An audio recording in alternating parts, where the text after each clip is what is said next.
good day, viewers around the world. My name is Mark Godwin Iweajunwa, and you are welcome to our News Echoes program titled Global Africa. It's a Wednesday morning here in Milan, Italy, and we've come to give our update like we do. And with me are my colleagues, my coordinators from different parts of the world.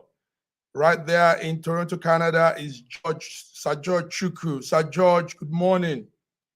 It's morning. Good morning. In Milan. It's morning in Milan. Oh, it's morning. It's very early morning here. Good morning, Mike Godwin, and good morning, viewers from around the world. Welcome to our show today. It's going to be a fantastic one. Thank you, Sir George. It's going to be a fantastic one, refreshing, update giving, real time. And we can't do that if we don't have somebody right in the neck of this whole thing. And right there in Lagos, Nigeria is BD Nana. BD, good morning. I just remembered you said you're in the southeast of Nigeria. Is that correct? Today you're in the south. Nothing like good morning. That's it, my good morning, Sir George. Good morning, our viewers all around the world. Good to have you again today. Let's do it like always. Let's do it like always. It's good to see you guys. The 10th day of the new year 2024, and events are happening. Events are happening all around the world. Mainly focus today is Nigeria. So we're not doing the newspaper review. What we're doing is going straight to the discussion, Sir George and BD. There's something on the front burner of all Nigerian news house, every corner. There's this ministry, the Ministry of Humanitarian Affairs and Poverty Alleviation. The minister there has been suspended by the President Tinubu over a 585 million disbursement fund. The embattled minister yesterday arrived at the EFCC office to face charges. Her name is Betta Edu. Betta Edu was caught in this 585 million disbursement scandal, attracting widespread criticism from all corners of the world. Nigerians everywhere just rose up and everybody's talking. Opposition party, activists, right groups, everybody's talking. So on Monday, the President Bola Ahmed Tinubu suspended Betty and ordered that the EFCC probe that humanitarian ministry and all that was happening there. This is the story. As we go along, we'll give some brief synopsis of that office and the lady called Betta Edu. Sir George, yes. How do you see this? EFCC is grilling the Minister for Humanitarian Affairs. Well, from what we have gathered so far, all we know is that 585 billion naira, which was set aside for humanitarian causes to help the poor and the needy, was transferred to a private account. That's what we know so far. We don't know whether that money was, transferred to any other. The only thing we have heard is that it was transferred to a private account and the account belonging to another lady. So this is an allegation that is not very strong, if you ask me, because the money has already been moved to a different, like maybe transferred outside of Nigeria or whatever the case might be. Then it's a different thing altogether, but it just was transferred to a different account. At the end of the day, what she's claiming is that the money was put into that account as a way to disperse it into different, avenues and different areas to help the poor and the needy. So, but right now, one of the major problems we are having, is this because so far we have another lady who actually I think was holding the same office before, being charged with another corruption. many people are just kind of surprised that women are involved in this type of situation. And, but, I don't know why they are, just surprised. Corruption is not an exclusive thing to any particular gender or individual or any background, So the thing is that we can avoid generalization because people of corrupt practices can come from any part of the world, from any gender, from any religious group or anything. So this is where we are today. But I will give kudos to the government of Tinubu so far, and I applaud them for being so sharp in at least catching this at these very early stages, prior to it going after the money has already disappeared into one of these countries, and then we come back and start fighting to bring the money back. So they nipped this thing in the bud right away. Whether it was for good cause, whether what she was doing, whether it was intended for corruption or not, I applaud them. And I'm seeing some good things coming out of this. When a man does good, let's clap for him. I am telling you. And then I am so happy because right about now, my brother, let me tell you something. What I'm seeing is that there is another woman that they are already persecuted, and then this one is happening. And what they have done is the eyes of the eagle have cut them red-handed before it goes so bad. That's what I can say. Thank you very much. Before we go further, let me welcome our great coordinator in the UK, London, Femi. Okay, Femo, as you call him. Happy New Year to everybody in SSM. I haven't seen you guys this year. Yes, Femi, I know this. I was hoping to see Femo today for some reason, and he showed up. I was hoping to see Femo today. Godwin, you know I'm here for you. Not Jojo, not the Godwin. And I'm impressed that you're actually celebrating the president and saying he's doing a good job. That's good. No. Let me tell you something. Don't worry. Let me tell you something. Right. Me, I don't belong to any political party. When a man does good, I will equally applaud them. When they're doing bad, I will say something about them. Because I can't be complicit by being quiet. So, I don't believe in, like finding fault, even when there is a good thing. I call black, black, and I call white, white. Okay, gentlemen. We'll come to the discussion will be centered on this morning, with other things too. But before we go further, let's hear.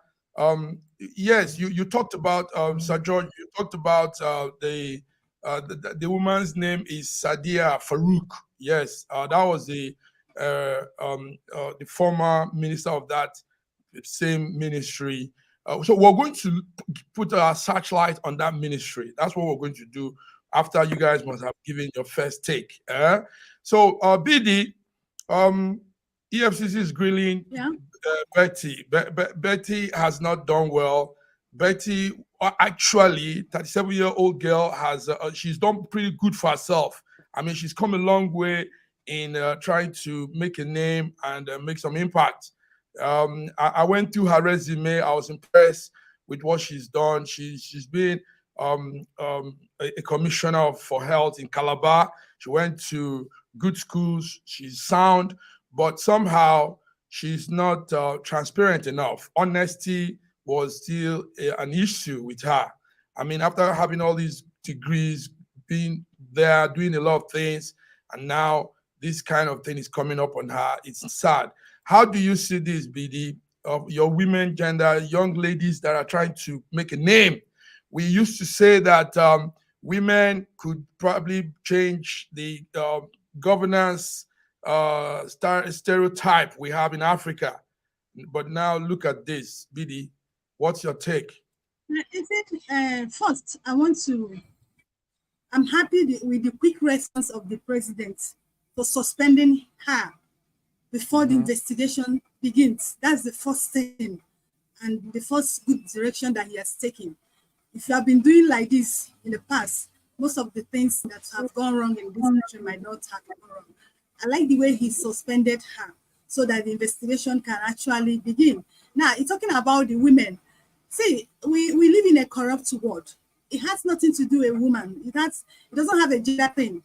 Do you understand? We live in a corrupt world, and everybody who wants to be corrupt, everyone has a tendency of being corrupt in this our society. It doesn't have anything to do with gender. If we want to look at it in a gender area, we've had good women in the past who have lived above the bar, who have raised the bar. Do you understand? Who have outgrown corruption. Oh, we're losing gender. It's the kind of society we have found ourselves into. And lately, Betta Edu has come to say that her hands are clean. Now, it's not in your place to say. There is an alarm. A proper investigation should go in and to say, because she's saying that she only directed that money should pay in the account of one Onyi Mojisola. That's what she's saying. That's her claim. That it's not in her custody. But you know, we, the Nigerian, with our social media, how we do things and how we react to things, that is actually what is selling. And you know why I wouldn't want to jump into conclusion?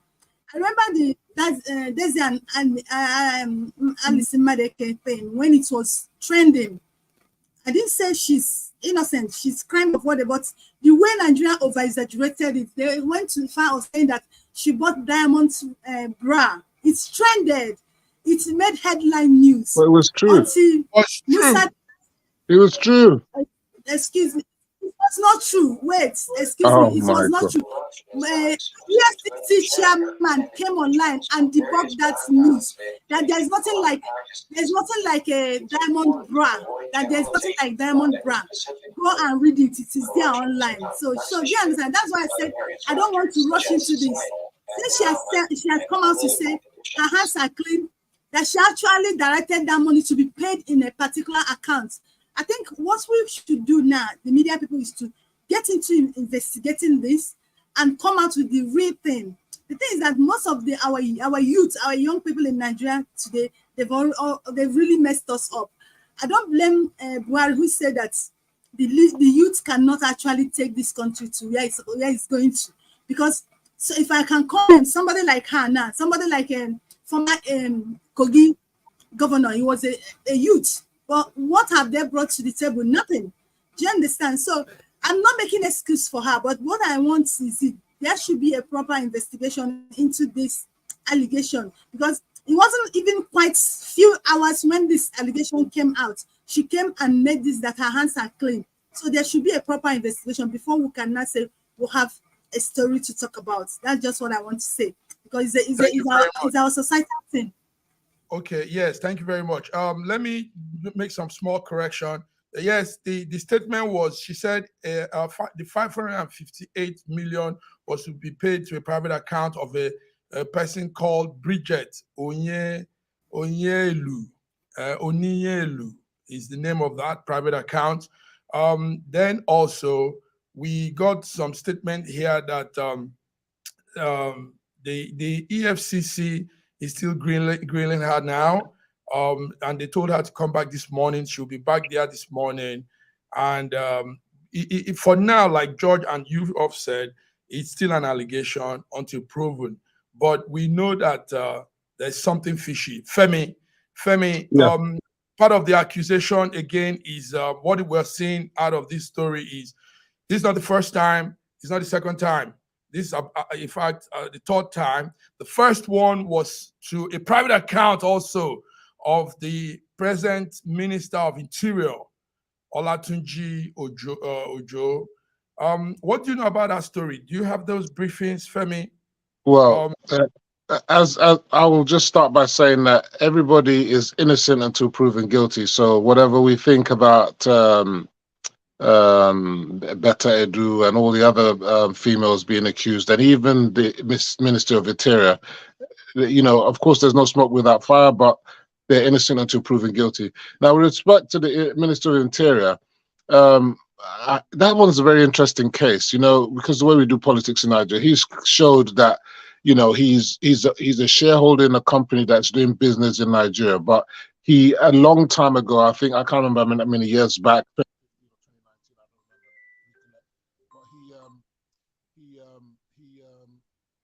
He resigned as director, so he's not an active partaker in that company.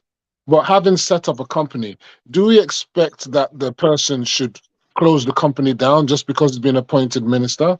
That would be ridiculous, isn't it? I think people can still own companies and still be shareholders, and that company acts independently. What you then do is you have an arm's length arrangement with that company, so you're not actively involved.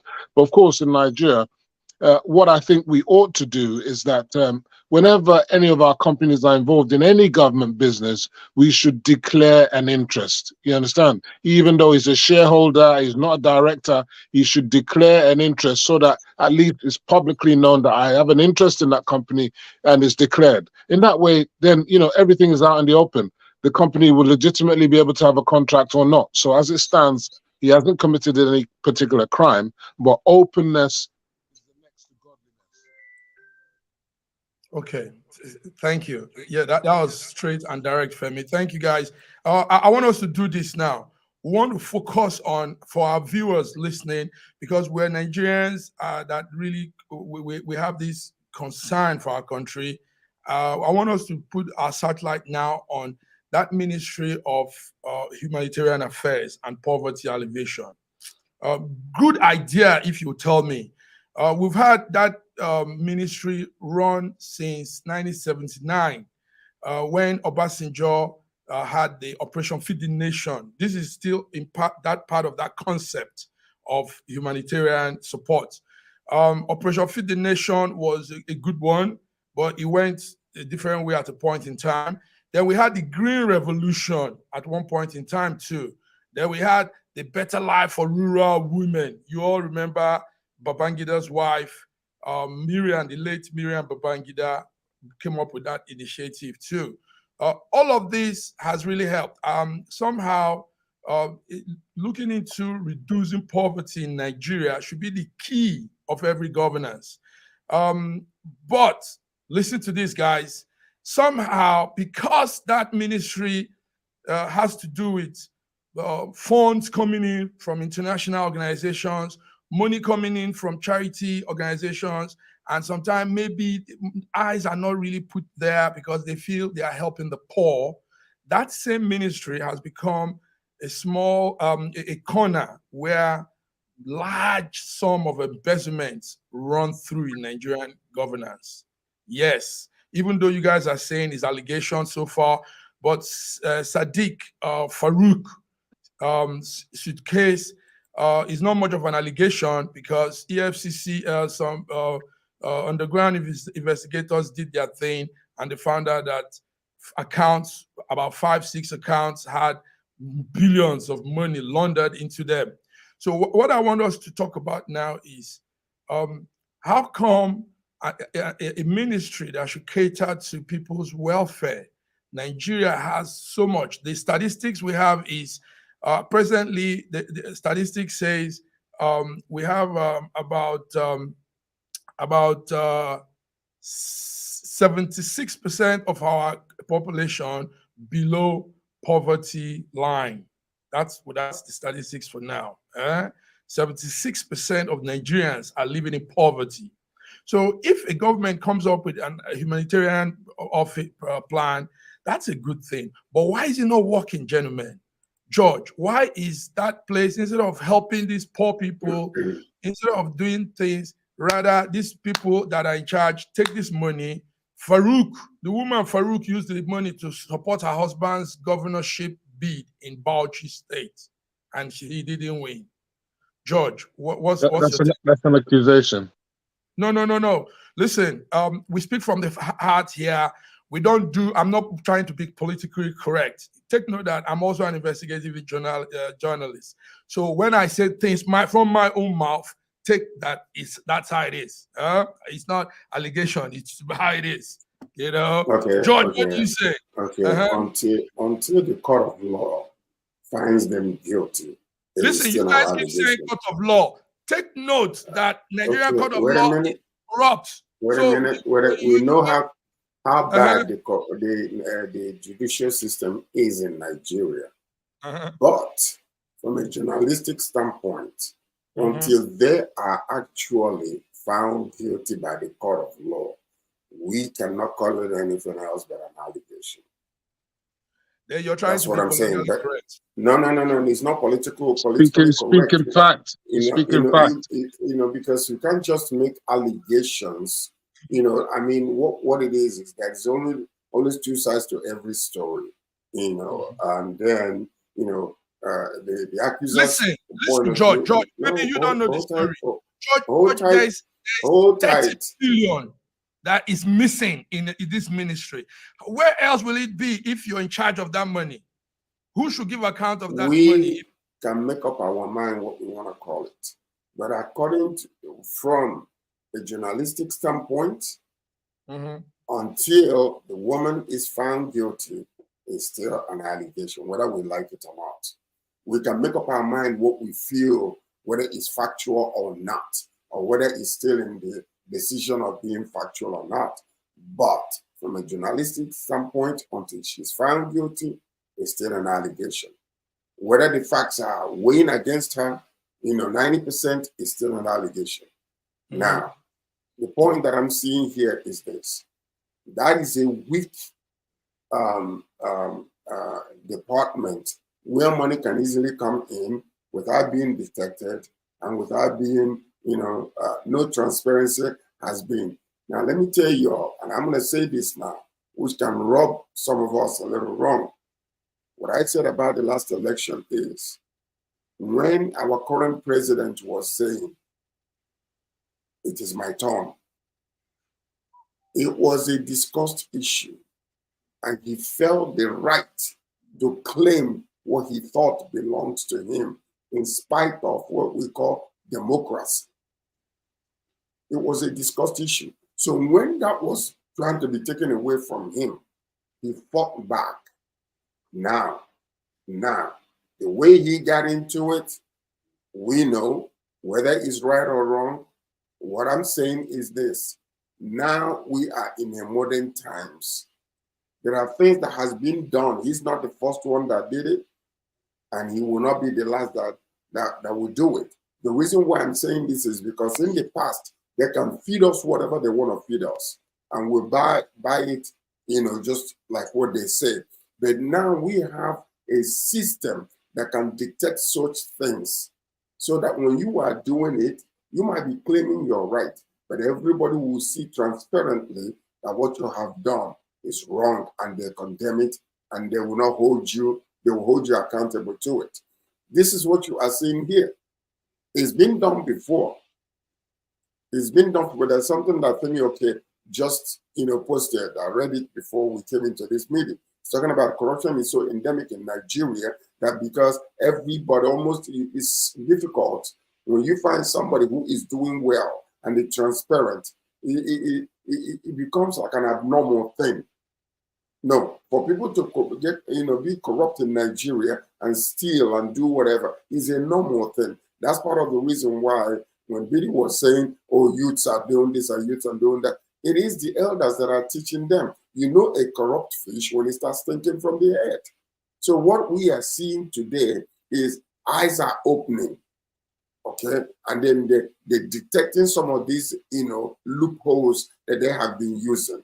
And it would be stupid and foolish for some of these people to go into the same practices that used to happen years ago and nobody detects it.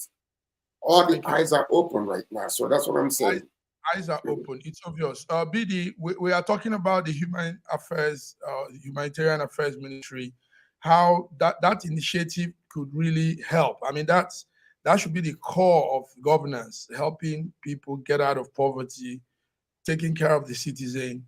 BD, has that ministry fared so well so far for you?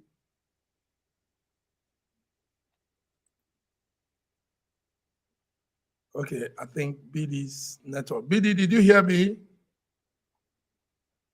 Yeah, what was your? I didn't hear you. Please come again. What was your question? Yes, I said we're looking into we're putting our spotlight on the Humanitarian Affairs Ministry, and so far for you, That should be a core. That's a very important ministry in Nigeria. Yeah, I can hear you. What was your question? The statistics says we have 76% of Nigerians living below poverty. I can hear you. Oh dear. Okay, Femi, I don't think Billy can hear me well.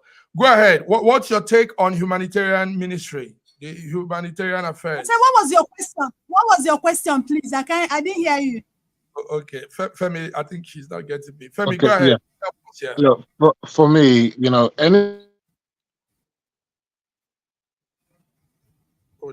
in any ministry, can you hear me? Yes, we can. Go ahead. So anything that involves the dishing out of cash to Nigerians is going to be fraught with difficulty. You don't have a database. Everybody doesn't have a bank account. They have no records. So if you think about who are the most vulnerable people in Nigeria, they're unlikely to have NIN. They're unlikely to have BVN. They're unlikely to have bank accounts. They're unlikely to have internet. So how do you get this money to them? What then happens is that you have to withdraw cash. Now, I think it's scandalous that a ministry can have a situation where in order to withdraw that cash, you put the money into someone's private bank account. That should never, ever be countenanced in any way, shape, or form. It should be either going to a bank or a company or a government agency account where they can withdraw it bit by bit, or they allow it could go to microfinance banks or other banks and say people have to go to that bank, show their ID and collect their money there. Giving out cash is very, very difficult. But then again, when you go into the interior parts of Nigeria and you're trying to reach the vulnerable, there are no banks near them. There are no government agencies near them. How do they collect that cash? So now you can see that there's a problem now. You want to give people aid, but there's a mixed match between getting the money to them and collecting the money. There's avenues for people to squander that money. And without record keeping, there's a problem. So I think that everybody is on the vulnerable, list that they're trying to help. They have to be registered. It has to be a matter of course. Everybody has to be registered and there must be systems in place for them to collect the money. If they don't follow those systems and checks and balances, then there's a problem. But then you look at the UK, we've had a situation whereby the post office service, they put in a system which they thought was going to be flawless, and it's all scandalous. People are being arrested as being accused of being doing something fraudulent, and now they're having to give them compensation because they weren't fraudulent. So you see, it's a very difficult situation, whichever way you look at it, how to unravel that situation. But people need to be, and the final thing I'd say about it is, people are saying, okay, give us the list of all the people you paid the money to. We want to see their names. We want to know who they are. Forgetting we have data protection laws. You understand? You have the right to privacy. How would you make publish the names of people's names who are in the UK where you collect universal credit? Your name is not made public and people can't have access to your file to find out who's on benefit, who's not on benefit. So you see, there's a big dilemma when you're trying to solve the problems of the needy. Femo, me and you go back and forth in so many things, but you see on this one, listen, I owe you a coffee. Kudos. Yeah, no problem. Nice, Femi. Intelligent speaking. But you know something. Addressing corruption requires a holistic approach, actually, and efforts to promote transparency, accountability, and ethical behavior across all segments of society. Regardless of gender, religious background, or whoever you are. The major point is, we have to go to the grassroots and begin building a foundation where everybody will be registered, whereby, we can, if you go to Kenya today, Kenya have taken over when it comes to, their country. They are flooded with a lot of, Indians, and Indians are flooding into that place in their technical capabilities, because Indians are very technical when it comes to their studies. They do those things, they are into accounting. So now Nigeria needs to wake up to the modernization of the whole entire country. It doesn't matter whether you're from the north or south or east or west. Everybody must be registered. making sure that when we're doing our population, then a situation like this, when it comes, yeah, you teach people how to use their bank account or have somebody who is going to help them, you know, so that when that money is transferred into the account, they'll have access to it. But the problem we're having largely in Nigeria is because of, you know, electricity. So some of these things, even when they happen, a lot of people might not be reached because when they don't have no light, you know, so that's one of the major problems. We need to go back, you know, to the fundamentals and change certain things and establish them so that they will help whenever situations like this occur, as in helping the poor and the needy. Thank you, gentlemen. BD, before we go on break, can you hear us now? Do you have anything to say? We're talking on that. Hear you very well. Yeah, humanitarian ministry and how it's not working. The plan, the whole idea, the initiative, the concept of that ministry is still not working very well. What's your take on that? Yeah, why it's not working? Like I said earlier, it's a societal thing. You know, corruption has become like part of us. That's why people will, you know, commit some sort of, and after what you hear is that he has been arrested, we'll arraign him, we're on it, and that's it. Remember the case of Accountant General of this country when he stole over 100 billion. We're not talking about million, over 100 billion. Where is it today? What's about the case? Nothing. Do you understand? Now, the thing is this, and look at this thing. And like I said earlier, the one thing I like the president did was suspending her. Because suspending her is that she's out of the way so that the investigation can be well done, carried out.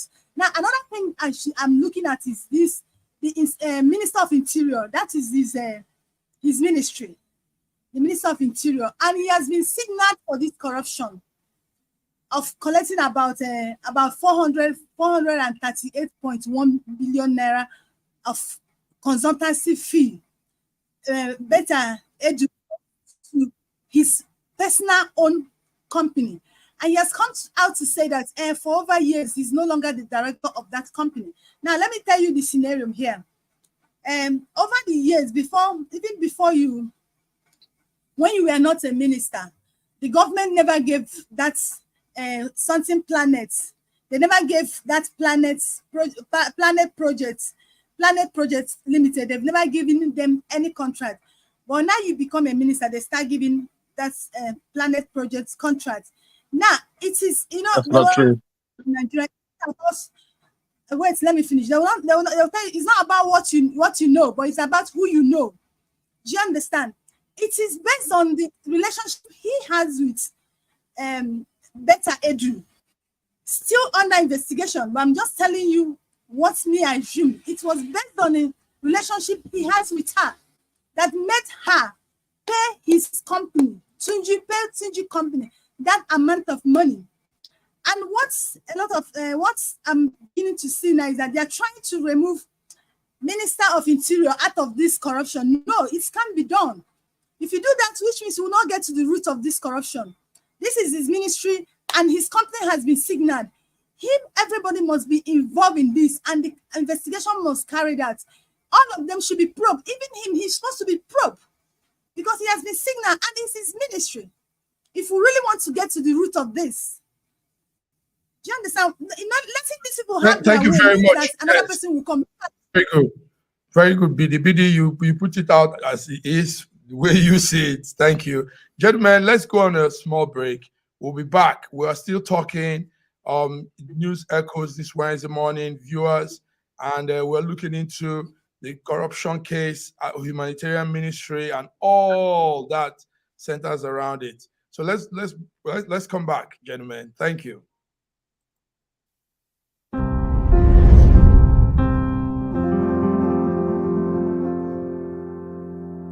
Arise, oh, compatriots, Nigeria's call, obey to serve our Father.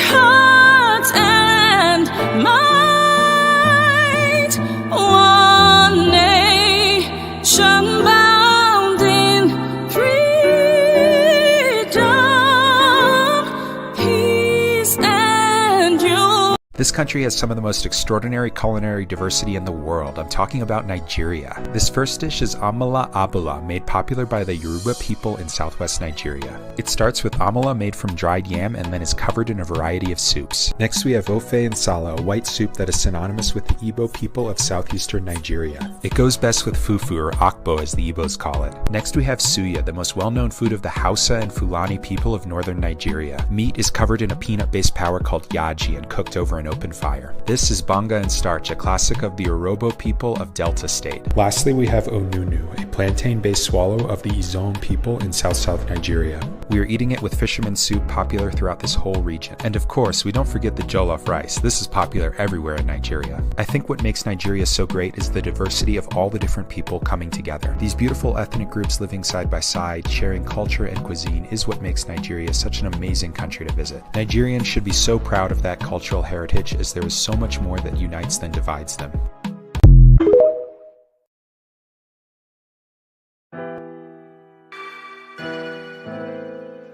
Schengen Story magazine is an African international bi-monthly magazine based in Milan, Italy, and founded in 2016. The publication focuses on personalities, fashion, style, entrepreneurship, and culture for Africans.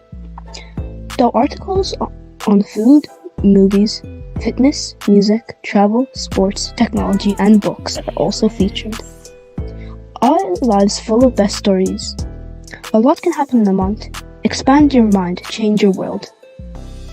Get Schengen Story magazine's full editions. Celebrating Africans make an impact. Read better, the inside story. Your fashion magazine for a better lifestyle. Inspiring. A lot can happen in a month. Yes, gentlemen, a lot can happen in a month. Welcome back to Echoes, Wednesday, 10th January 2024. Femi, let me come on you with this one. It's good news for us. President Tinubu slashes delegation for federal government foreign trips.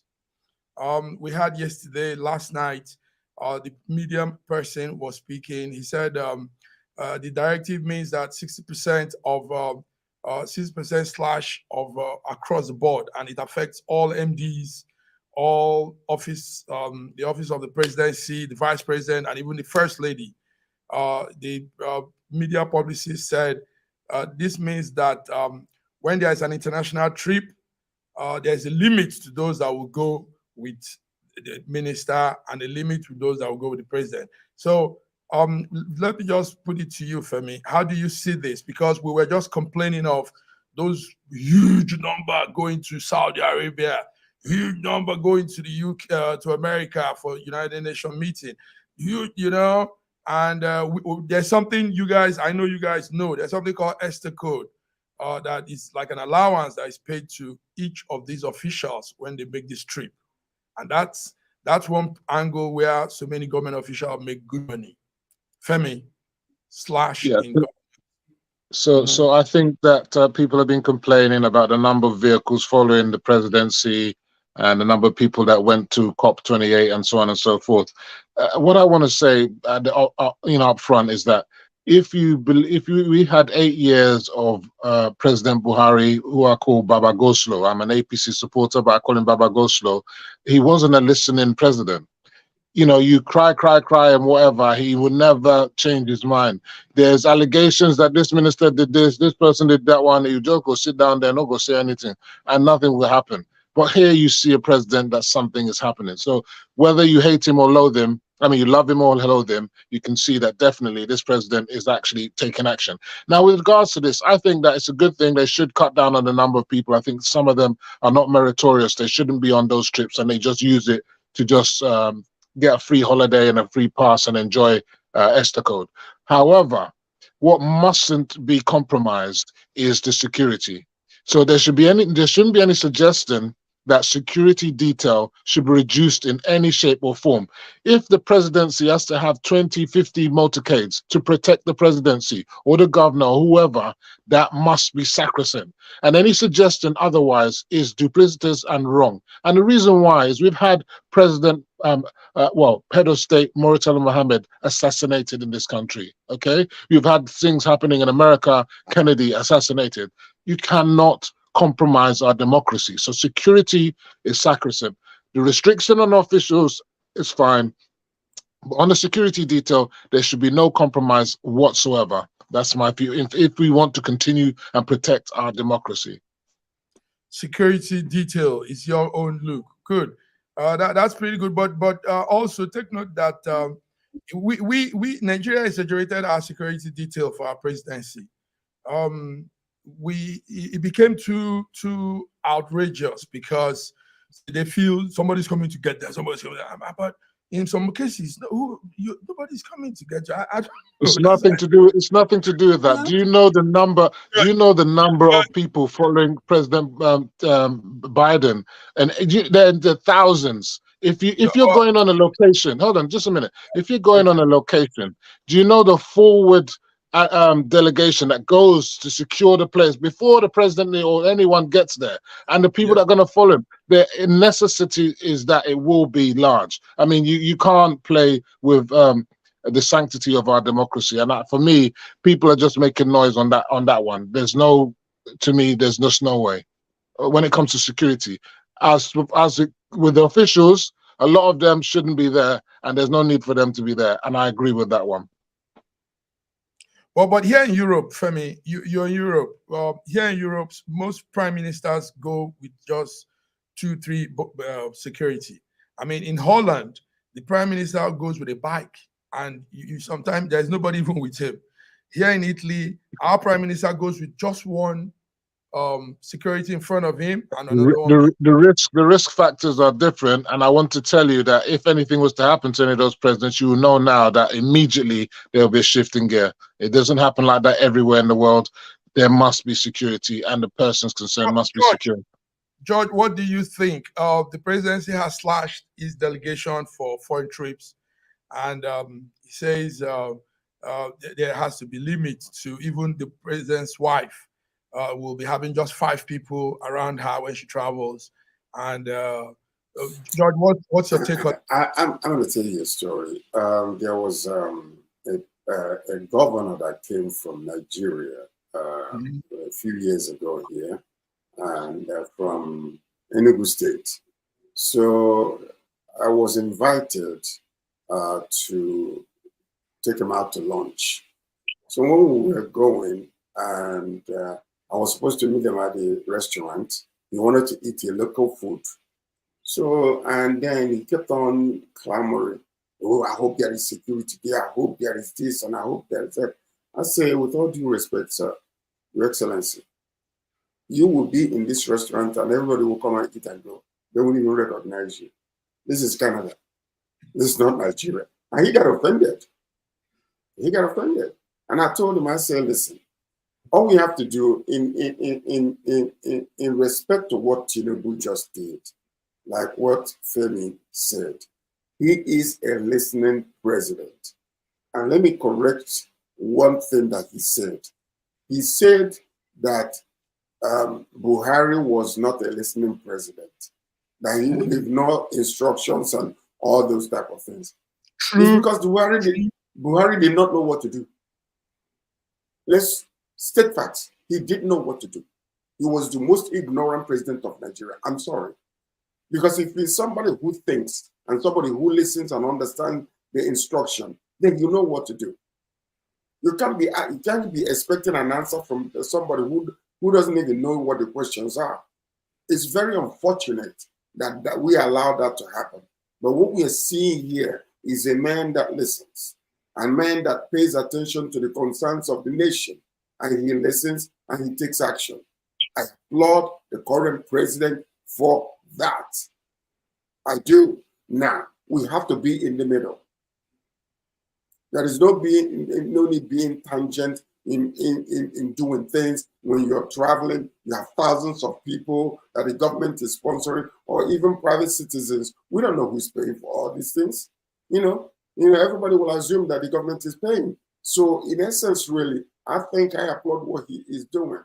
Now, when it comes to security, like Afeni was saying, indeed, it is very, very important Because if you know the number of people that you will not even be able to ascertain, and it is a secret, the number of people when Biden is traveling, the people that goes ahead of time, and sometimes in flying in the air, he got several, planes following him, protecting him in the air and on the ground.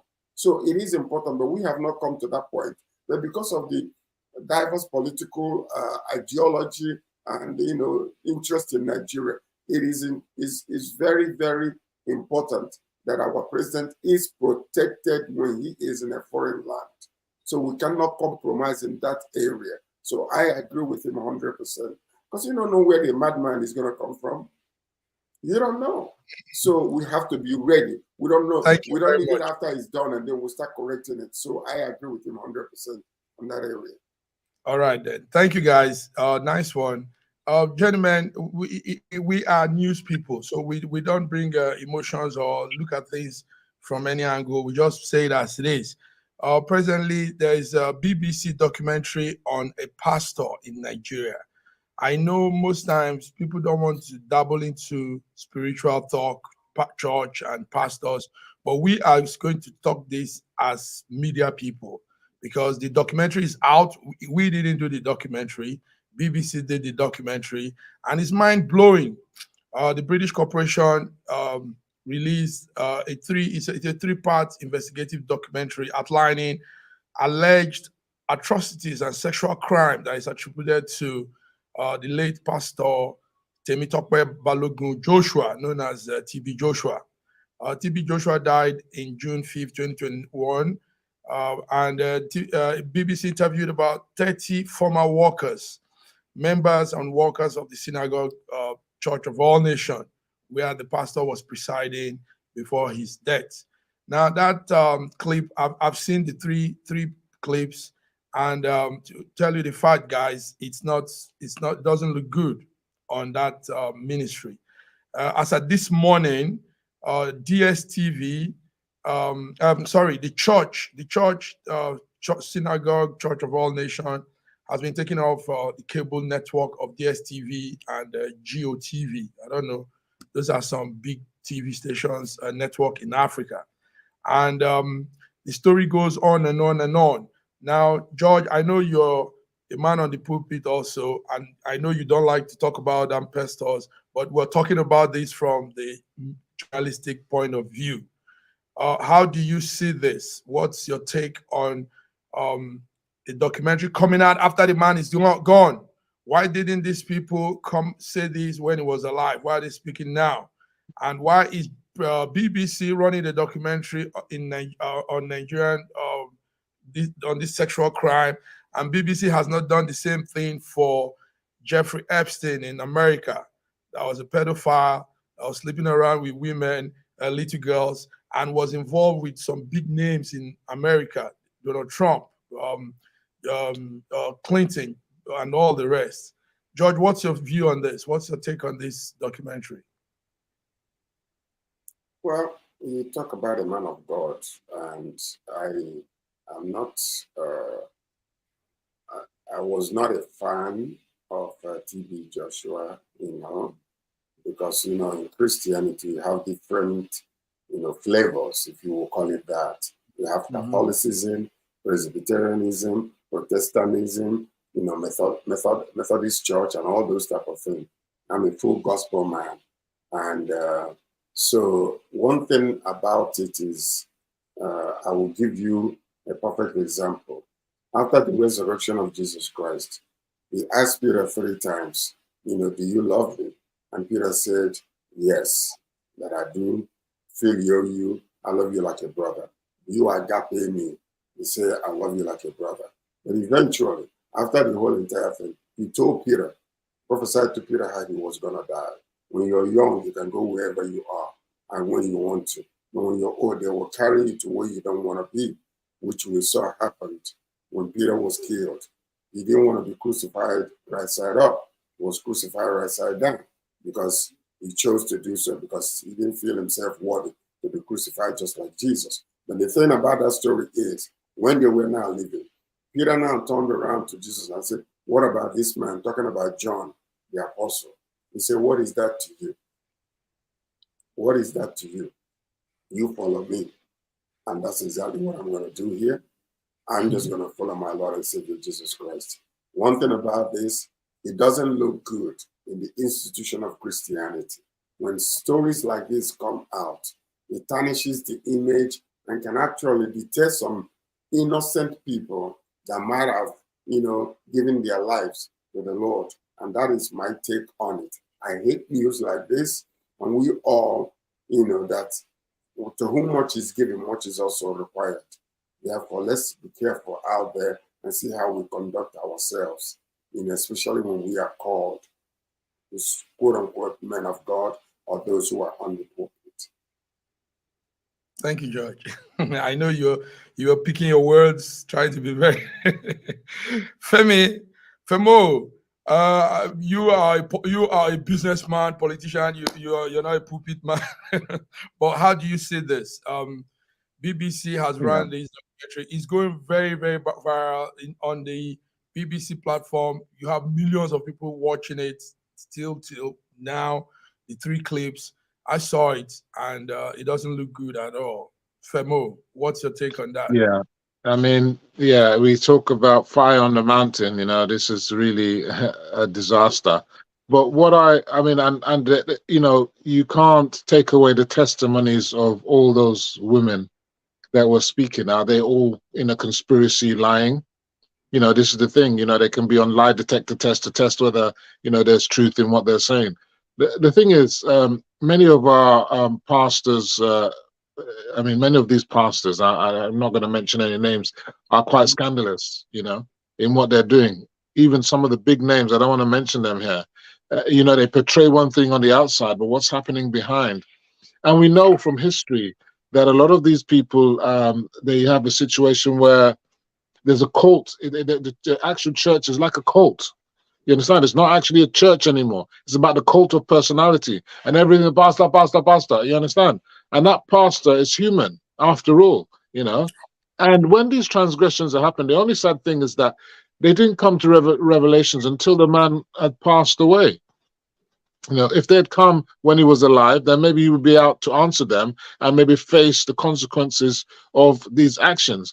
It wasn't not his church, the synagogue, that collapsed. Wasn't it the same church that collapsed in that area?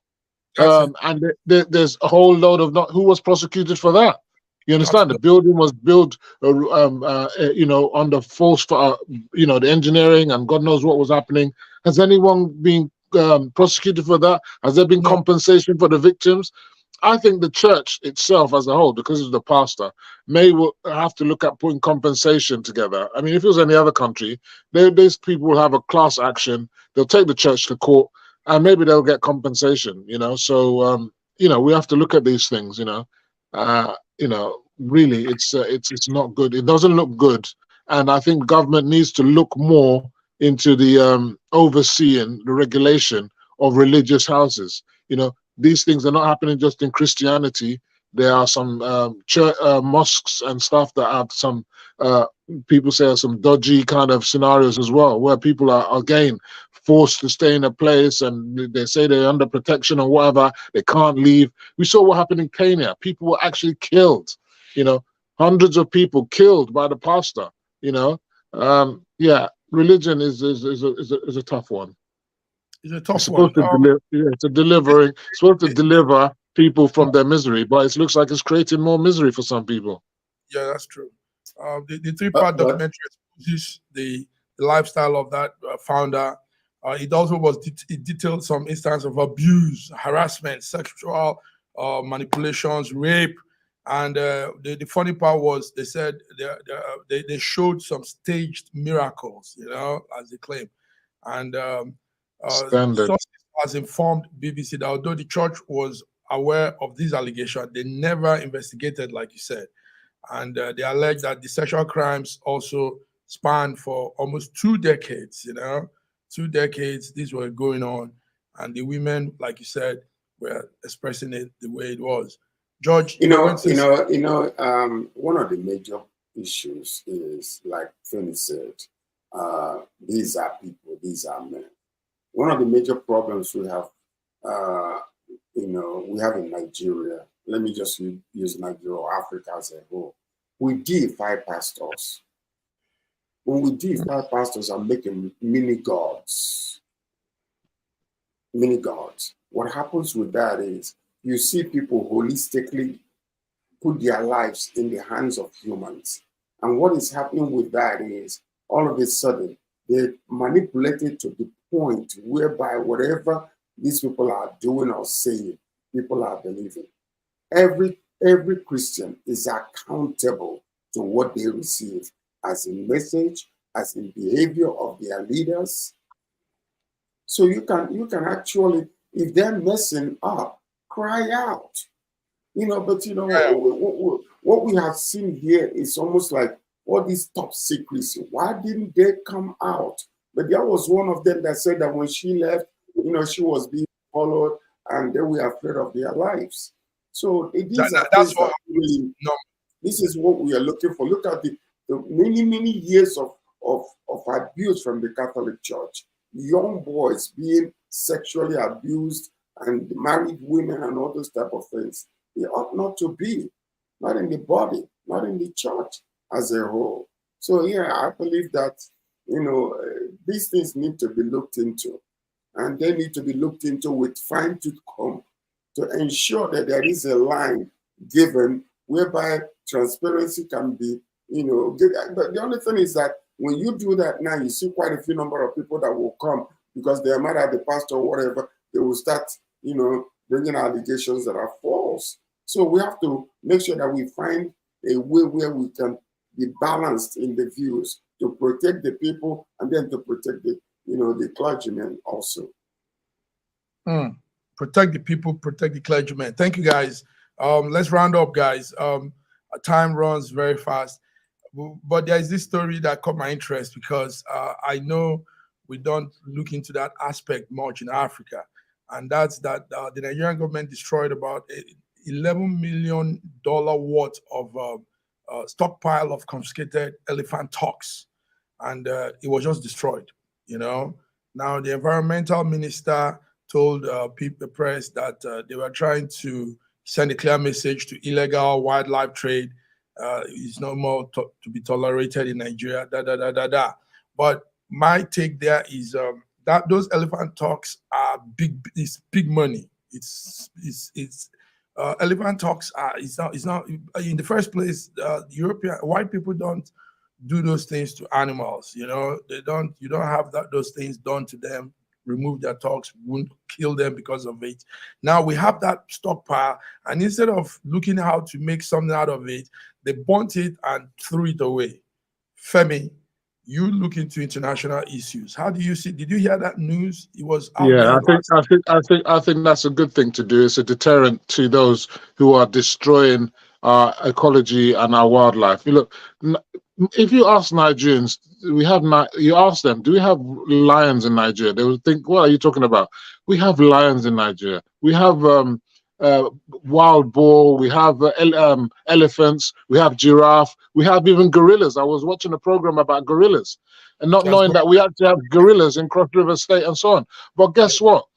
If you go to Ogun State in Omo Reserve, they have elephants there. They're rare species of elephants. They're called the ones that are within the rainforest elephants, which are quite different to the savannah elephants. Yeah. But they're being killed.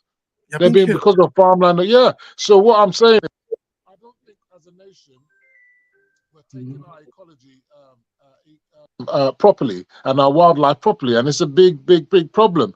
The forests are being deforested on a daily basis.